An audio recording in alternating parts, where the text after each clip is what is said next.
Every day brings more proof that this administration is beyond redemption, and the people that support Trump are no better than he is. Can you imagine giving the speech he did on Easter in God's name, talking about the effing Straits of Hormuz and blowing Iran essentially off the map? This guy is sick, and you ought to keep in mind that if a head of a corporation talked that way, the board of directors, and in our case, the voters, should automatically throw him the hell out of office. Nobody would stand for this type of language in their living room, much less on national TV, much less somebody in a position to exercise some type of diplomatic muscle.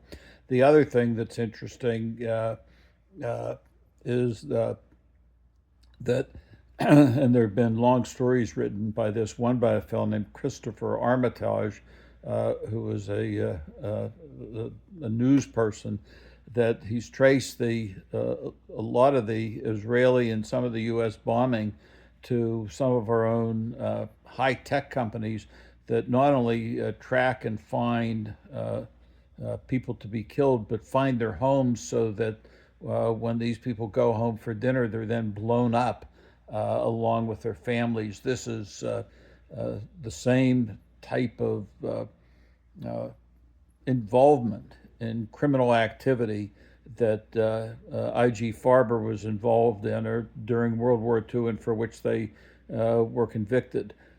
This is war crimes. You don't identify people's families. You don't identify people's homes, and they're happily doing it and happily getting paid for it by the U.S. and Israeli militaries. There should be some limits to what private companies, when I say private companies, I just mean companies. They're on the New York Stock Exchange.